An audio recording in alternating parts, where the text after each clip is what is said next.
Bonjour, bonjour, le corps de Christ. Nous sommes dans la joie et nous bénissons le Seigneur pour ce beau jour qui nous fait la grâce de nous retrouver encore ce matin pour continuer à nous fortifier dans sa parole afin de nous continuer à nous rappeler également notre conduite afin qu'elle puisse s'accorder avec la volonté de Dieu pendant que nous sommes encore dans ce monde. Mon âme bénit le Seigneur pour le privilège, la grâce qu'il m'accorde de venir encore ce matin me tenir au bout de ce programme pour continuer à encourager mes bien-aimés qui m'entendent de près et de loin.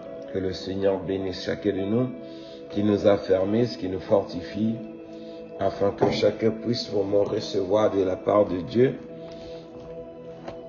l'héritage qu'il a réservé à tous ceux qui croient au prix de ses souffrances à la croix. Amen. Alors ce matin, nous allons toujours poursuivre notre notre programme plutôt, sur le livre d'Apocalypse. Nous sommes arrivés au 8e chapitre. Nous allons nous entretenir au 6e et 7e sceau, c'est-à-dire les alertes que Dieu va ordonner aux anges de venir commencer les activités avant que la page de ce monde puisse être fermée. Amen. Et que une nouvelle cieux, une nouvelle ville qui descendra du ciel pour venir désormais, où Dieu va restaurer les dommages que Adam et Ève ont causés. Amen. Alors nous allons méditer sur les 6 premières trompettes qui vont sonner, et chaque activité, chaque trompette a ses activités afin de pouvoir démontrer la puissance et l'autorité divine de Dieu et la souveraineté de Dieu dans ce monde et devant l'homme qu'il a créé et les dominations des esprits méchants dans les lieux célestes, ce qu'il se disait, ils sont forts, que ce soit le corps céleste ou bien ici-bas, ils sauront que Dieu reste Dieu et c'est lui l'éternel des armées. Dieu nous parle ceci au travers de sa parole. Premier chapitre du livre de Apocalypse, chapitre 8. Le Seigneur nous dit ceci dans sa parole. Quand il ouvrit le 7e sceau, on va méditer à partir du verset 6. Et les 7 anges qui avaient les 7 trompettes se préparaient à en sonner. Verset 7. Le premier sonna la trompette, et il y eut un glaive et du feu mêlé du sang qui fut jeté sur la terre, et les tiers de la terre fit brûler, et les tiers des arbres du fit brûler, et toutes les arbres vertes furent brûlées. Parole du Seigneur. Amen. Alors ici, mes bien-aimés, nous voyons la première trompette que les anges vont sonner. Cet ange va sonner. Elle viendra par le châtiment de Pharaon, c'est-à-dire de l'Égypte. Parce que lorsque Dieu a envoyé Moïse en Égypte, il a dit d'aller, quand il est arrivé, et voilà, il y a eu du feu qui est descendu du ciel à consommer tout ce qui était en Égypte. Nous voyons bien, on voit ça dans le livre de l'Exode. Amen. Chapitre 9, le verset 23. Je ne vais pas tout lire, mais je vais seulement essayer un peu de amener tout le monde pour qu'on soit tous à la page. Dans l'Exode, le livre d'Exode, chapitre 9, le verset 23, la parole du Seigneur nous dit ceci. Moïse étendit sa verge vers le ciel, et l'Éternel envoya des tonnerres et la glaire et le feu se promenaient sur la terre, et l'Éternel fit pleuvoir des glaires sur le pays d'Égypte. Il tomba de la glaire et sur le feu, et le feu se mêlait avec les glaires. Elle était tellement forte qu'il n'y en avait point eu de semblable dans tout le pays d'Égypte depuis qu'il exista comme nation. Parole du Seigneur. Alors, mes bien-aimés, il faut comprendre. Dieu nous donne cette parole afin d'attirer notre attention pour que nous puissions comprendre le long large la gravité que nous sommes en train de courir et de négliger la voie du Seigneur et chercher à vivre comme les insensés qui n'ont pas un Dieu et qui sont tombés du ciel, tombent seulement comme ça, ils vivent et puis un jour ils vont partir sans savoir là où ils vont aller. Dieu nous donne sa parole, nous a donné sa parole afin que nos voix puissent se conformer à ses instructions pour échapper tous ces moments. Mais bien aimé, il sera une chose très très grave, déplorable, de voir un chrétien qui a passé tout son temps en église, au lieu de vivre selon ce qu'il a été, selon les enseignements qu'il a reçus, mais ce dernier vive comme un insensé en croyant que ce qui est écrit dans la Bible, c'est les illusions. Dieu fait les illusions. Quoi qu'il arrive, ça n'arrivera pas. Ça, c'est se tromper, mes bien-aimés. Dieu nous a tant aimés, c'est pas pour rien, il a envoyé Jésus-Christ pour venir dans ce monde, pour nous délivrer de la loi du péché et nous accorder la grâce de l'éternité. Alors, si nous ne voulons pas valoriser ce sang de Jésus qui a coulé à la croix, pour nous qui sommes des pécheurs, mes bien-aimés, je ne sais pas qu'est-ce que vous voulez que Dieu fasse encore davantage pour nous rapprocher de lui. La seule chose que nous devons faire, c'est d'écouter sa parole et de marcher tel qu'il nous a recommandé, nous pourrons voir la gloire de Dieu. Mais si nous voulons nous entêter, mes bien-aimés, il y aura des prix à payer pour ceux qui veulent jouer à l'incrédulité, car Dieu ne ment pas. Ce qu'il a déclaré, quoi qu'il arrive, un jour ça arrivera. Amen. Dans le livre d'Ésaïe, chapitre 31, le verset 1er jusqu'au verset 3, le Seigneur nous dit ceci: malheur à ceux qui descendent en Égypte pour avoir de secours, qui s'appuient sur des chevaux et se fient à la multitude des chars et la force des cavaliers, mais qui ne regardent pas vers le Saint d'Israël et ne cherchent pas l'Éternel. Lui aussi, cependant, il est sage, il fait venir le malheur et ne retire point ses paroles. Il s'élève contre la maison des méchants et contre les secours de ceux qui commettent l'iniquité. L'Égypte est un homme et non un Dieu. Ses cheveux sont chair et non esprit. Quand l'Éternel étendra sa main, le protecteur chancellera, le protégé tombera, et tout ensemble ils périront. Parole du Seigneur. Mais bien aimés, nous savons chaque fois que l'on entend parler, c'est pas pour rien, le Saint-Esprit m'a permis de prendre la première passage des références dans le livre d'Exode, où Dieu a ordonné à Moïse d'élever sa verge et le feu est descendu du ciel avec l'éclair, c'est-à-dire les étincelles du feu qui tombaient du ciel dans tout le territoire d'Égypte, et il fait consommer tout ce qui était sur le territoire de l'Égypte. Amen. Mais ici, nous voyons la parole qui nous rappelle dans le livre de la prophétie que Dieu a permis à son serviteur Ésaïe de nous accorder comme parole d'archive, afin que chacun puisse vraiment se souvenir de ce que Dieu nous parle encore ce matin. Il dit malheur ceux qui descendent en Égypte, c'est-à-dire malheur ceux qui vont dans le monde, c'est-à-dire dans le monde s'appuyer sur le pouvoir, les mystères de ce monde. Le pouvoir de ce monde, ils ne sont pas Dieu. Elles sont que chair, elles ne sont pas esprit.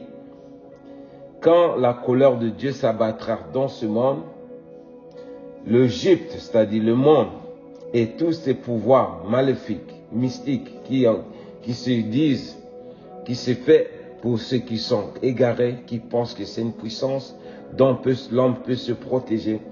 Le monde et tous ces esprits-là, ou bien toutes ces forces-là, seront consommés par la puissance que Dieu va envoyer dans ce monde.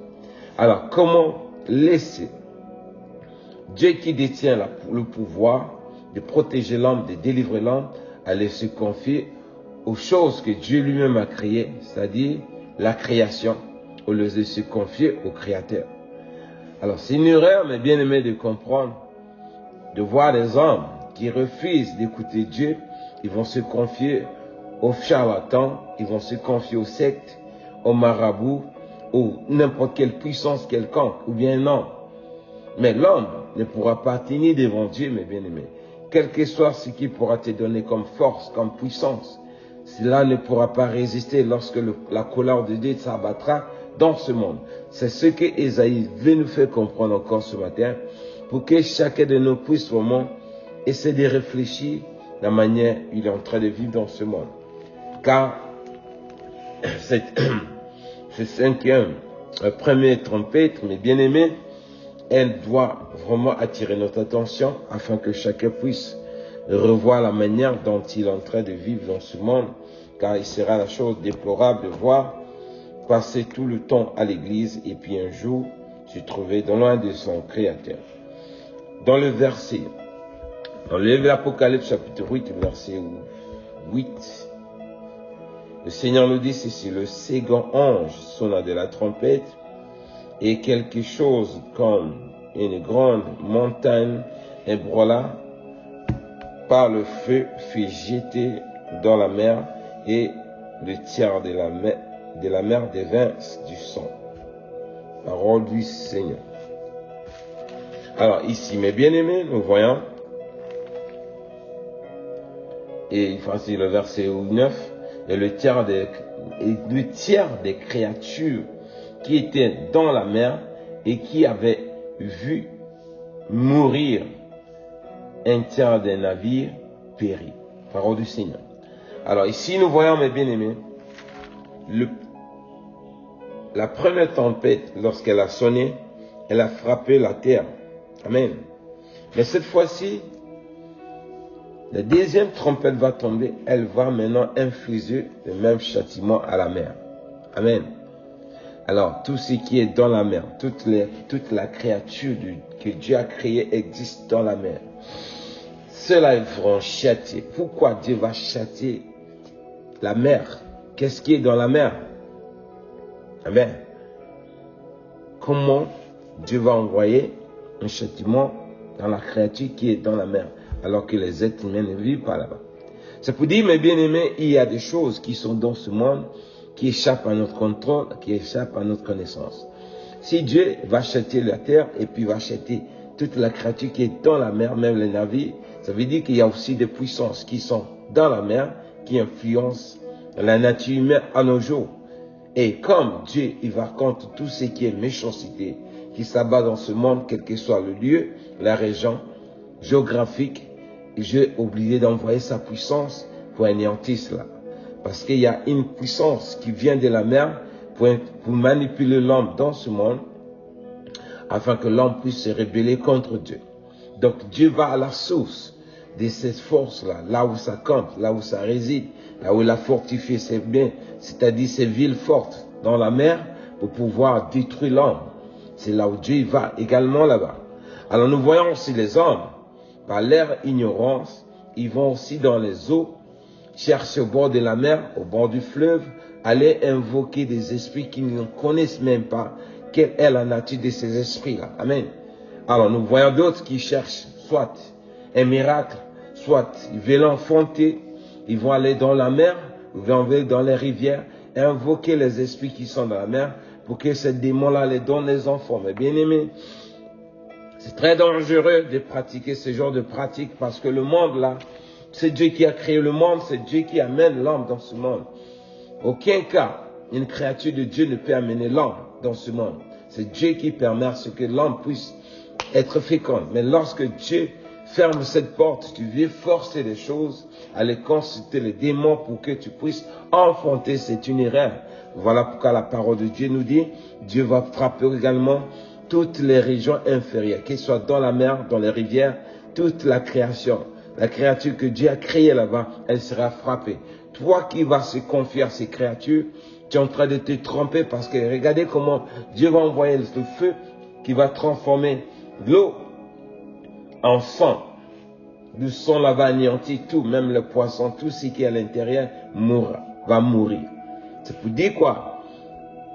Si nous sommes conscients, mes bien-aimés, nous devons plutôt chercher à nous confier à l'Éternel, qui est le créateur des cieux et de la terre, et en lui nous pourrons trouver un refuge où personne ne pourra nous détourner de cette grâce. Ce refuge, quelle que soit la forteresse qui s'élèvera, nous serons vraiment en paix avec notre Dieu. Dans le livre d'Ézéchiel, chapitre 38, versets 22 à 23. Le Seigneur ajoute également ceci dans sa parole. J'exercerai mes jugements contre lui par la peste, par le sang, par une pluie violente et par des pierres de glaive.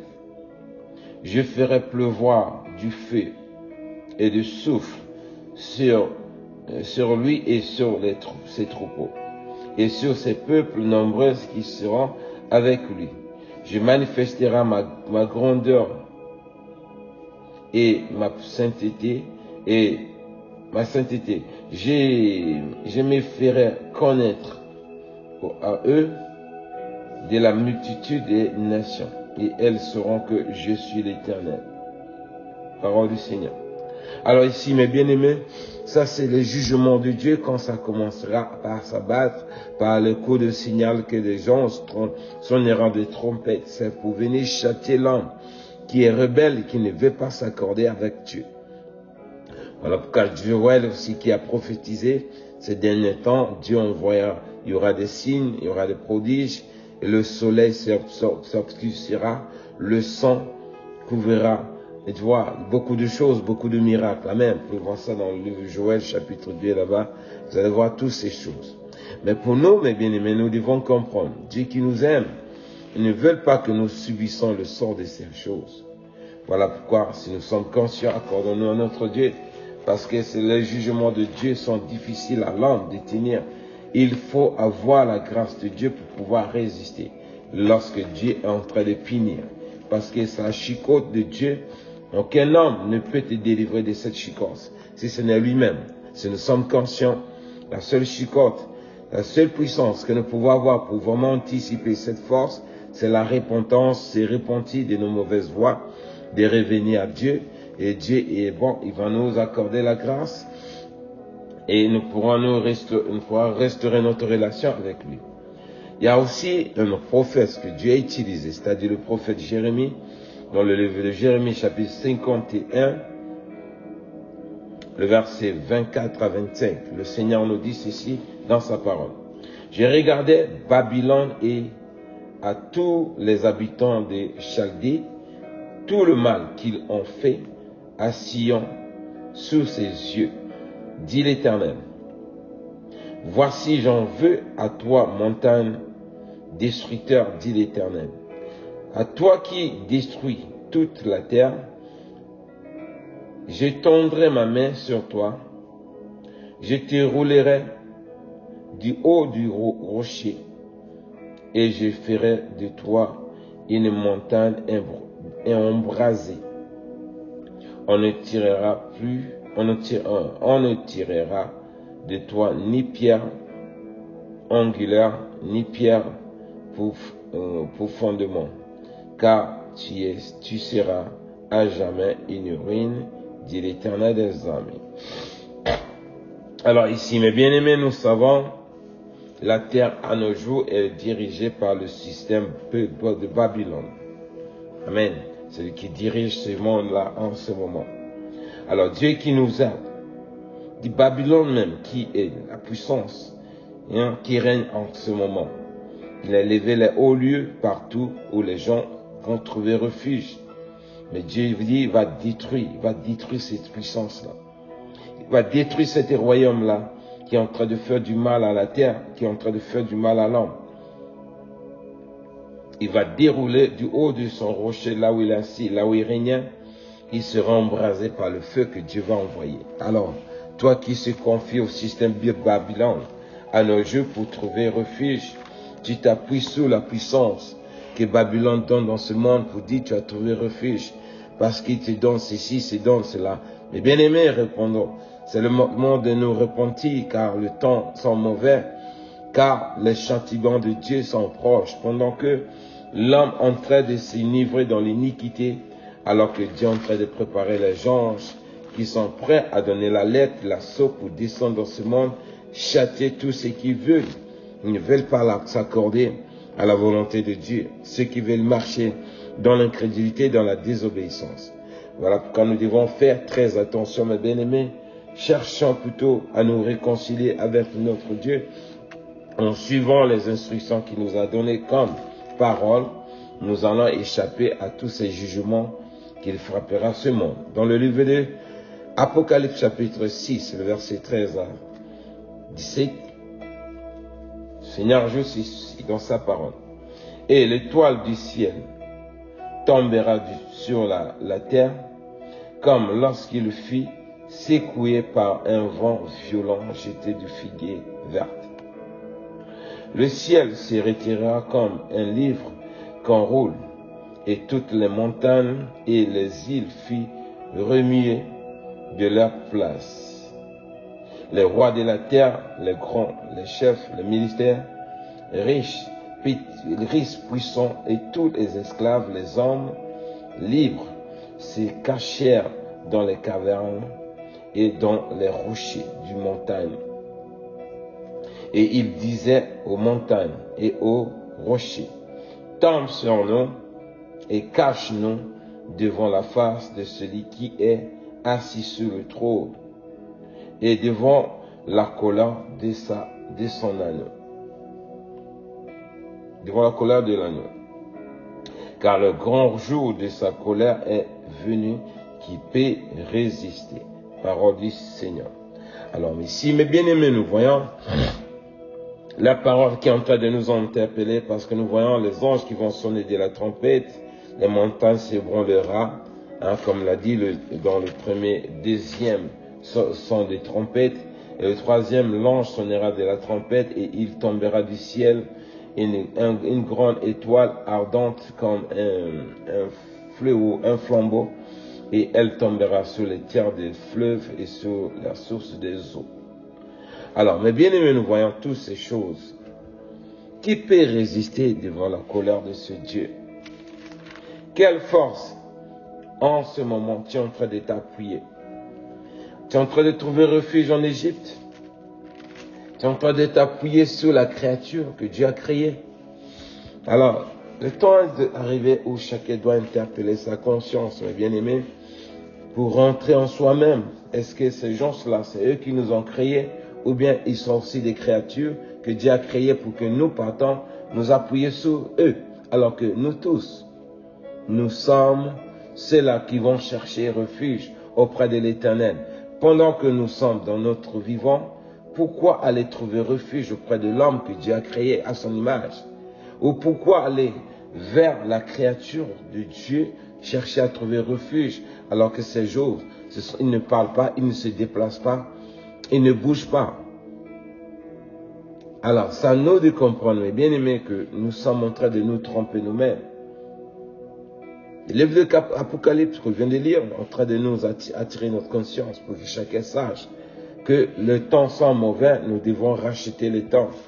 Chercher à vivre pour le salut de nos âmes, non pas chercher à nous rébeller contre celui qui viendra avec ses jugements, où personne ne pourra échapper à tous les châtiments qu'il infligera à l'homme rebelle. Donc, soyons conscients, dans notre marche, mes bien-aimés, Dieu nous donne encore la chance.